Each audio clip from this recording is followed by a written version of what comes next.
नमस्कार दोस्तों, स्वागत है आपका सीपी स्मार्ट क्लासेस में। दोस्तों, आज के इस वीडियो में रोजगार समाचार से संबंधित खबरों के बारे में बात करेंगे।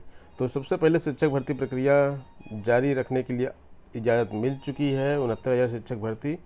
और भर्ती में योगी सरकार को हाई कोर्ट ने दी बड़ी राहत। निर्णय क्या दिया है कि सुप्रीम कोर्ट के आदेश से रुके 37,339 पदों के अलावा शेष पर भर्ती के लिए मिली छूट। तो ये एक जीत, एक तरह से जीत है भी, और इस जीत का बहुत ज़्यादा कुछ मायने भी नहीं है। डिवीज़न बेंच ने सिंगल बेंच के 3 जून के अंतरिम आदेश पर लगाई रोक।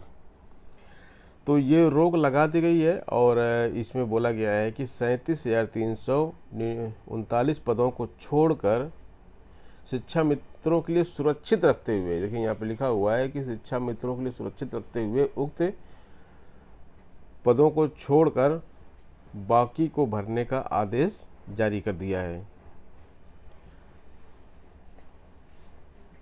अब बाकी कितने पद बचते हैं? कोर्ट के निर्णय पर मात्र 30,528 पदों पर हो सकेगी भर्ती। तो सुप्रीम कोर्ट ने शिक्षा मित्रों के लिए 37,339 पदों खाली रखने का आदेश दिया है। और मेरिट में जो नीचे वाले होंगे तो इस हिसाब से तो बाहर हो जाएंगे वो, क्योंकि मेरिट 67,000 की बनी हुई है। और जब 30,000 को ही केवल नौकरी मिलेगी तो जो नीचे होंगे मेरिट से वो तो ऑटोमेटिकली बाहर हो जाएंगे। टॉप के जो 30,000 होंगे छात्र, उनको जॉब मिलेगी। इस रूल के हिसाब से, इस आदेश के हिसाब से 40-45 कट ऑफ लागू हुआ तो होगा शिक्षा मित्रों का भला। अब अगर सुप्रीम कोर्ट 40-45 कट ऑफ को लागू कराती है तो ये जो 37,000 पद हैं 339, इस पर जो है शिक्षा मित्र का कब्जा हो जाएगा और उनको नौकरी मिल जाएगी। और ये अगर 60-65 ही को मानती है सुप्रीम कोर्ट, तब 67,867 जो लोग सिलेक्ट हुए हैं इनको नौकरी मिलेगी। अब जो आदेश कोर्ट ने दिया है उसके लिए सरकार ने सुप्रीम कोर्ट में मॉडिफिकेशन अपील कर दी है। और मॉडिफिकेशन अपील के बाद अगर सुप्रीम कोर्ट अपने डिसीजन में मॉडिफिकेशन करती है, 67,867 पदों पर भर्ती की बात करती है, तो पूरी भर्ती प्रक्रिया फिर से अपने पुराने रूप में शुरू हो जाएगी। अन्यथा अब ये सरकार के ऊपर डिसाइड करता है, मतलब कि वो 3,528 पदों पर की काउंसलिंग करवाए या फिर वेट करे सुप्रीम कोर्ट के फाइनल डिसीजन की। सुप्रीम कोर्ट का फाइनल डिसीजन में अभी टाइम है, जुलाई की डेट है। जुलाई के बाद फिर आगे अगर डेट लग गई या फिर डिसीजन आ गया तो वहाँ ये क्लियर हो जाएगा। डेट आगे लग जाएगी तो और लंबा हो जाएगा। तो अब सब कुछ मॉडिफिकेशन एप्लीकेशन के ऊपर जो निर्णय आना है उस पर डिपेंड करता है। और हमें लगता है कि सरकार मॉडिफिकेशन एप्लीकेशन आने का इंतज़ार करेगी, उसके बाद ही आगे कुछ करेगी। एक और समाचार पत्र में ये न्यूज़ छपी है और वहाँ पे बोला गया कि कहा है कि सुप्रीम कोर्ट के आदेशों के तहत की जा सकती है भर्ती। 37,000 पद को छोड़कर जारी रखे शिक्षक भर्ती। एकल पीठ के स्थगन आदेश के अमल पर डबल बेंच ने लगाई रोक। यूपीपीएससी में 15 से इंटरव्यू शुरू हो रहे हैं, 15 जून से। और प्रवक्ता सिविल इंजीनियरिंग के लिए बुलाए गए हैं 220 अभ्यर्थी। 11 विषयों के लिए होंगे साक्षात्कार। तो ये जो डायरेक्ट वैकेंसी थी इसके लिए साक्षात्कार शुरू हो गए हैं। अब कोविड-19 को ध्यान में रखते हुए गाइडलाइन भी इसके लिए जारी की गई है। और टेक्निकल एजुकेशन डिपार्टमेंट में 15 से 18 जून तक प्रवक्ता सिविल इंजीनियरिंग के पद पर सीधी भर्ती के लिए इंटरव्यू आयोजित किए जाएंगे। इसके लिए 220 अभ्यर्थियों को आयोग ने बुलाया है। इसके बाद जून में ही शिक्षा विभाग उत्तर प्रदेश से 11 विषयों के प्रवक्ता के पदों पर सीधी भर्ती के लिए इंटरव्यू शुरू कर दिए जाएंगे। इसमें प्रवक्ता हिंदी, भूगोल, समाजशास्त्र, ये सारे विषय हैं और इनको अलग अलग टाइम पर इंटरव्यू के लिए बुलाया जाएगा। फिर 16 जून को ग्राउंड वाटर डिपार्टमेंट में हाइड्रोलॉजिस्ट के पदों पर भर्ती के लिए इंटरव्यू है। और ग्राउंड वाटर डिपार्टमेंट में ही हाइड्रोलॉजिस्ट, जियोलॉजी के पदों के लिए भी 19 एवं 20 जून को इंटरव्यू होंगे। इसमें भी 113 अभ्यर्थी शामिल होंगे। और यूपीपीएससी में 264 पदों पर जल्द भर्ती होनी है। सहायक सांख्यिकी अधिकारी के 264 पदों पर भर्ती जल्द ही पूरी होगी। आहर्ता के मामले में यूपीपीएससी ने स्थिति स्पष्ट करते हुए आवेदन मांगे हैं। यूपीपीएससी की ओर से समय समय पर विभिन्न विभागों में सहायक सांख्यिकी अधिकारी के कुल 264 पदों पर भर्ती के लिए विज्ञापन तैयार किए गए थे। ये विज्ञापन 2014, 15 और 16 के हैं। इन विज्ञापनों के तहत एक या अधिक पदों पर आवेदन करने वाले अभ्यर्थियों के लिए पदों की अनिवार्य अर्हता को लेकर आयोग ने स्थिति स्पष्ट कर दी है। इसके तहत अभ्यर्थी के पास बाहर में विधि द्वारा स्थापित किसी विश्वविद्यालय से गणित सांख्यिकी या वाणिज्य या अर्थशास्त्र या सांख्यिकी में स्नातकोत्तर उपाधि या सरकार द्वारा इसके समकक्ष मान्यता प्राप्त कोई अर्हता होनी चाहिए। एलटी ग्रेड की बात करते हैं। कल निदेशालय पहुंचे थे विकी खान टीम के साथ और वहां पर सांसद जी को ज्ञापन दिया और निदेशालय में भी ज्ञापन सौंपा। तो चयनित अभ्यर्थियों ने मांगी है नियुक्ति और अभ्यर्थियों ने शुक्रवार को अपर शिक्षा निदेशक राजकीय और शिक्षक विधायक सुरेश त्रिपाठी को ज्ञापन सौंपा। देखिए, शिक्षक विधायक हैं ये। साथ ही मुख्यमंत्री को संबोधित ज्ञापन भी प्रेषित किया। तो ये ज्वाइनिंग को लेकर यहाँ पर गए थे लोग। 13 विषयों की ज्वाइनिंग होनी है जो अभी तक नहीं हो पा रही है। तो मैंने कल शाम को इसके बारे में डिटेल से बताया था कि चौतरफा जो है अभ्यर्थी इसके लिए प्रयास कर रहे हैं।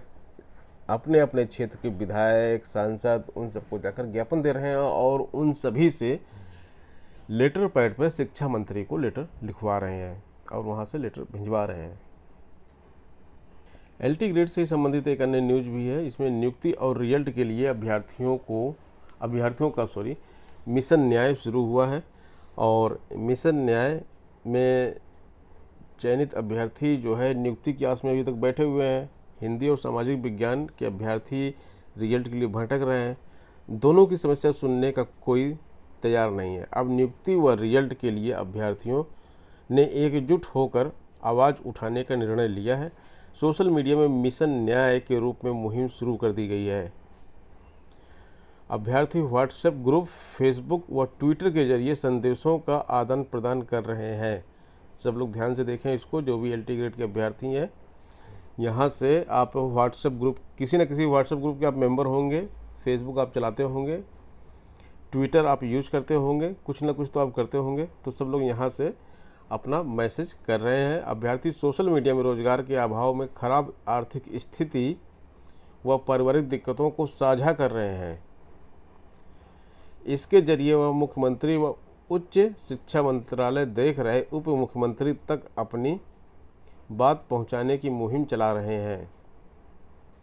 यूपीपीएससी ने एलटी ग्रेड 2018 के तहत 15 विषयों में 10,768 पदों की भर्ती निकाली थी। 29 जुलाई 2018 को 15 विषयों की लिखित परीक्षा कराई थी। इसमें गणित, संस्कृत, अंग्रेजी, जीव विज्ञान, गणित, कंप्यूटर, वाणिज्य विज्ञान, संगीत, कृषि, कला, गृह विज्ञान, उर्दू, शारीरिक शिक्षा विषयों के 7,481 पदों का रिजल्ट घोषित कर दिया, जिसमें 4,244 अभ्यर्थी सफल हुए हैं।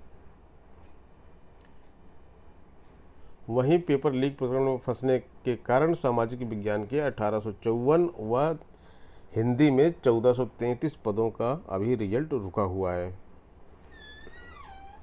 शिक्षा मित्रों को भारांक न देने पर जवाब तलब। कोर्ट ने प्रदेश सरकार व बेसिक शिक्षा परिषद से मांगा जवाब। कहा है आवेदन में गलती मानवीय भूल है। तो शिक्षा मित्रों को जो भारांक नहीं दिया जा रहा, वो इसलिए नहीं दिया जा रहा कि उन्होंने मान लीजिए कि शिक्षा मित्र वाले कॉलम में शिक्षा मित्र को टिक नहीं किया तो उनको भारांक ऑटोमेटिकली नहीं मिल रहा है। और जो संशोधन है, संशोधन सभी के लिए है, संशोधन नहीं करने दिया जा रहा है। तो इसमें देखिए एक याची हैं जो इन्होंने बोला है कि अश्विनी कुमार नहीं है, याची जो है इन्होंने बोला है कि ओबीसी वर्ग में आवेदन किया था, परिणाम जारी होने पर वह सफल घोषित हुई है और उसे 93 अंक मिले और वह गुणांक 7.8 आया है। कहा कि यदि इसमें 25 का भारांक जोड़ दिया जाए तो 85.5 हो जाएगा, जबकि 85 अंकों से कम वालों को भी जिला आवंटित किया गया है। याची का कहना है उसने ऑनलाइन आवेदन में बीटीसी पत्राचार के बजाय बीटीसी रेगुलर भर दिया था। बीटीसी पत्राचार की बजाय बीटीसी रेगुलर भर दिया था, जबकि उसकी योग्यता बीटीसी पत्राचार है, इस वजह से उसे भारांक नहीं दिया गया। तो ये मैटर है और इसमें कोर्ट बोलती है कि शिक्षा मित्रों को भारांक क्यों नहीं दिया गया है। कोर्ट में प्रदेश सरकार व बेसिक शिक्षा परिषद से मांगा है जवाब। एसटीएफ की निगाह 2 सगे भाइयों पर टिकी हुई है, जिसमें कि बर्खास्त सिपाही अरुण कुमार सिंह व उसके भाई भूगर्भ जल संस्थान में कार्यरत अजय कुमार सिंह। अरुण कुमार सिंह और अजय कुमार सिंह की गतिविधियों की जानकारी जुटाई जा रही है। लखनऊ, प्रयागराज व प्रतापगढ़ के अलावा अन्य जिलों में साल्वर गिरोह के सक्रिय होने की आशंका के चलते कई बिंदुओं पर पड़ताल की जा रही है। शिक्षक भर्ती में सरकार को दूसरी बार जीत मिली है और दोनों जीत डबल बेंच में मिली है। 40-45 के आदेश में भी डबल बेंच में जीत मिली थी और अब जो है जो उत्तर कुंजी वाला विवाद है इसमें भी डबल बेंच में सरकार को जीत मिली। देखिए ये यहाँ पे लिखा हुआ कि प्रश्न विवाद का पर विराम, चयनितों की राह आसान। तो 37,339 पदों पर शिक्षा मित्रों का आवेदन। यहाँ पे लिखा है शीर्ष कोर्ट ने 9 जून को शिक्षा मित्रों की याचिका की सुनवाई करते हुए कहा कि भर्ती में 37,339 पदों पर चयन न करके शेष पर नियुक्ति की जा सकती है। असल में लिखित परीक्षा में कुल 45,357 शिक्षा मित्रों ने आवेदन किया था, जिनमें से 8,018 शिक्षा मित्र परीक्षा उत्तीर्ण करने में सफल रहे हैं। 37,339 शिक्षा मित्र मांग कर रहे हैं कि भर्ती में सामान्य का 45 व आरक्षित वर्ग का 40% कटऑफ पर चयन हो। ज्ञात हो कि भर्ती में चयन सामान्य के 65 और आरक्षित वर्ग के अभ्यर्थियों का 60% अंक पर उत्तीर्ण किया गया है। तो सभी शिक्षा मित्रों को राहत दी गई है सुप्रीम कोर्ट के इस फैसले में। हालांकि फैसला भी नहीं आया, उस पर केवल रोक लगाई है, रोकने की बात की गई है कि अगर आगे जो भी फैसला आएगा उसके अकॉर्डिंग भर्ती होगी। ऐसा नहीं है कि 45,357 शिक्षा मित्र सभी अब शिक्षक बन जाएंगे। तो दोस्तों ये थी आज की अपडेट और प्रमुख खबरें। मिलते हैं नेक्स्ट वीडियो में नई अपडेट के साथ। धन्यवाद।